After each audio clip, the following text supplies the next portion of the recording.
அது ஆம்பளை பன்னிக்கு தான் வரும். இது பொம்பளை பன்னி. இது பொம்பளையா?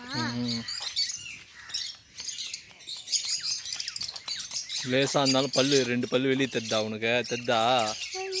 லேசா வெளியே தெரியுது அதுக்கு பல்லு.